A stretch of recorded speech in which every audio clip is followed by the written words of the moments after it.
అందరికీ నమస్కారం. నేను మీ నరేష్ కుమార్, ఎకానమీ ఫ్యాకల్టీ, తెలంగాణ.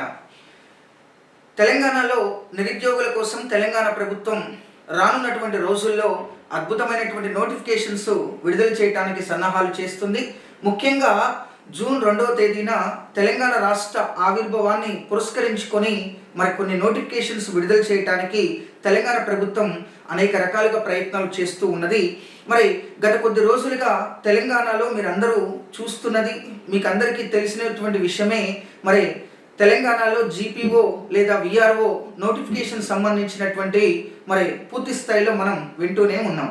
అయితే తెలంగాణలో సుమారుగా తెలంగాణ రాష్ట్ర ప్రభుత్వం 10,954 జీపీఓ లేదా విఆర్ఓ పోస్టులను గుర్తించడం జరిగింది. గత ప్రభుత్వం విఆర్ఓ ఉద్యోగాలను రద్దు చేసినటువంటి విషయం మీకు తెలిసిందే. గతంలో విఆర్ఓ ఉద్యోగాలుగా చేసినటువంటి వ్యక్తులు వివిధ పలు డిపార్ట్మెంట్లలో వారు ఉద్యోగాలుగా చేరటం జరిగింది.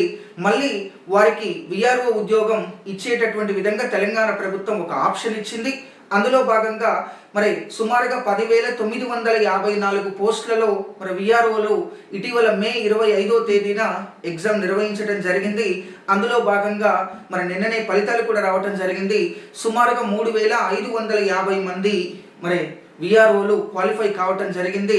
10,954 పోస్టులకు సంబంధించి 3,550 మంది విఆర్ఓలు క్వాలిఫై కాగా మిగిలినటువంటి 7,404 పోస్టులను నిరుద్యోగులకు నోటిఫికేషన్ రూపంలో ఇచ్చేటటువంటి ప్రయత్నం తెలంగాణ ప్రభుత్వం చేస్తుంది. ముఖ్యంగా తెలంగాణలో ఈ యొక్క నోటిఫికేషన్ రేపు జూన్ 2న విడుదలయ్యేటటువంటి అవకాశం ఉంది. మొత్తంగా 7,404 పోస్టులను నోటిఫికేషన్స్ రూపంలో తెలంగాణ ప్రభుత్వం నిరుద్యోగులకు ఇవ్వనున్నది. దీనికి ప్రత్యేకంగా ఒక 150 మార్కులు లేదా 200 మార్కులకు ఎగ్జామ్ను కూడా నిర్వహించేటటువంటి ప్రయత్నం చేస్తుంది. గతంలో మాదిరిగానే పంచాయతీ సెక్రటరీని నిర్వహించినటువంటి విధంగా జీపీఓ లేదా విఆర్ఓ పరీక్షను నిర్వహించాలని సన్నాహాలు చేస్తుంది. దీనికి సంబంధించి ఏ జిల్లాలో ఎన్నెన్ని పోస్టులు ఖాళీగా ఉన్నాయి మనం ఒకసారి చూసేటటువంటి ప్రయత్నం చేద్దాం. మీరు చూస్తున్నారు, జీపీఓ లేదా విఆర్ఓ పోస్టులకు సంబంధించి గ్రామ పంచాయతీ పరిపాలనా అధికారి జీపీఓ పోస్టులు ఖాళీల వివరాలను మనం ఒకసారి గమనించినట్లయితే తెలంగాణలో సుమారుగా 33 జిల్లాలకు సంబంధించి మనం ఒకసారి గమనించినట్లయితే 33 జిల్లాల్లో సూర్యాపేట జిల్లాకు 151 పోస్టులు జీపీఓలు ఉండటం జరిగింది. కాబట్టి సూర్యాపేట జిల్లాలో నిరుద్యోగులు సుమారుగా ఒక 151 పోస్టులు ఉండటం జరిగింది. కాబట్టి జాగ్రత్తగా ప్రిపేర్ అయితే 151 మంది ఖచ్చితంగా ఆ యొక్క ఉద్యోగాలను పొందవచ్చు. అదేవిధంగా నల్గొండ జిల్లాలో 382 పోస్టులను ఖాళీగా ఉండటం జరిగింది. ఈ 382 పోస్టులు పూర్తి స్థాయిలో నల్గొండ విద్యార్థులు పోటీ పడటానికి ఆస్కారం ఉన్నది. ఇక యాదాద్రి జిల్లాకు వచ్చినట్లయితే 194 పోస్టులు ఉండటం జరిగింది. అదేవిధంగా ఖమ్మం జిల్లాకు వచ్చేసరికల్లా 198 పోస్టులను ఉండటం జరిగింది. ఇక భద్రాద్రి కొత్తగూడెం 236 పోస్టులు, హైదరాబాదు జిల్లాకు సంబంధించి కేవలం 33 పోస్టులు మాత్రమే ఉండటం జరిగింది. ఇక మేడ్చల్ జిల్లా ప్రాంతాన్ని మనం గమనించినట్లయితే 123 పోస్టులు ఉండటం జరిగింది మేడ్చల్ మల్కాజ్గిరిలో. అదేవిధంగా రంగారెడ్డి జిల్లాలో 392 పోస్టులు ఉండటం జరిగింది. ఇక నెక్స్ట్ మనం గమనించినట్లయితే సిరిసిల్ల జిల్లా 126 పోస్టులు ఉండటం జరిగింది. సిరిసిల్ల జిల్లాకు సంబంధించి 126 పోస్టులు ఉండటం జరిగింది. తర్వాత కొమరంభీం ఆసిఫాబాద్ జిల్లా ముఖ్యంగా 394 పోస్టులు, ఇక్కడ పోస్టులు ఎక్కువగానే ఉన్నాయి ఆసిఫాబాద్లో. తర్వాత ములుగు ప్రాంతానికి సంబంధించి ములుగు జిల్లాకు సంబంధించి 291 పోస్టులు ఉండటం జరిగింది. ఇది ఒక మంచి అవకాశం నిరుద్యోగులకు.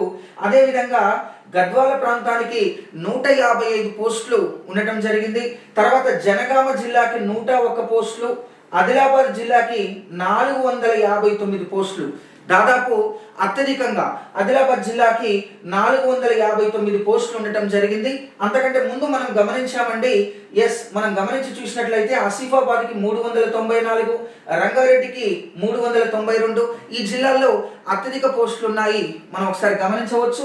అదేవిధంగా పెద్దపల్లి 145, వనపర్తి 157, మెదక్ జిల్లాకు సంబంధించి 333 పోస్టులు, మెదక్ జిల్లాలో కూడా 333 పోస్టులు అధికంగానే ఉన్నాయని చెప్పవచ్చు. ఇక నెక్స్ట్ నిర్మల్ జిల్లాలో సుమారుగా 369 పోస్టులు, ఇక్కడ కూడా పోస్టులు నిర్మల్ జిల్లాకు అధికంగానే ఉన్నాయని మనం గమనించవచ్చు. ఇక నెక్స్ట్ నారాయణపేట 178 పోస్టులు, భూపాలపల్లికి 142 పోస్టులు, హన్మకొండ జిల్లాకు 60 పోస్టులు, నాగర్ కర్నూలు జిల్లాకు 287 పోస్టులు. ఇక నెక్స్ట్ వచ్చేసి మహబూబాబాదు 178, జగిత్యాల 174, మంచిర్యాల 297, మహబూబ్ నగర్ 212, వికారాబాద్కి 412. ఇక్కడ కూడా మనం గమనించవచ్చు, వికారాబాద్ జిల్లాకి సుమారుగా 412 పోస్టులు ఉండటం జరిగింది. అదేవిధంగా సిద్దిపేట 223, కరీంనగర్ 47, సంగారెడ్డి 418, నిజామాబాద్ 219, కామారెడ్డి 202, వరంగల్ 21 పోస్టులు మాత్రమే ఉండటం జరిగింది. గమనించండి, మొత్తం పూర్తి స్థాయిలో 7,404 పోస్టులను నిరుద్యోగులకు తెలంగాణ ప్రభుత్వం అందించనున్నది. ఇదొక మంచి అవకాశం. 7,404 పోస్టులు, ఇంత పెద్ద మొత్తంలో నోటిఫికేషన్ రావటం అనేది చాలా అరుదు. కాబట్టి తెలంగాణ ప్రభుత్వం దీనికి సంబంధించి పూర్తి స్థాయిలో నోటిఫికేషన్ని రేపు జూన్ 2న విడుదల చేయడానికి సన్నాహాలు చేస్తుంది. ఎటుకొట్టి అతి త్వరలోనే ఈ నోటిఫికేషన్ వచ్చే అవకాశం ఉంది. కాబట్టి 7,404 ఉద్యోగాలకు సంబంధించి తెలంగాణలో ఉన్న ప్రతి నిరుద్యోగి కూడా దీన్ని అప్లై చేసుకోవచ్చు. ముఖ్యంగా ఇంటర్ లేదా డిగ్రీ దీనికి క్వాలిఫికేషన్గా నిర్ణయించేటటువంటి అవకాశం ఉంది. 150 మార్కుల పేపర్లో ముఖ్యంగా జనరల్ స్టడీస్ విభాగాన్ని, తర్వాత భూ చట్టాలకు సంబంధించి, గ్రామీణ ప్రాంత అభివృద్ధి నేపథ్యానికి సంబంధించి కొన్ని విభాగాలను పరిశీలించి నోటిఫికేషన్లో మరే క్వశ్చన్ పేపర్ని తయారు చేసేటటువంటి అవకాశం ఉంది.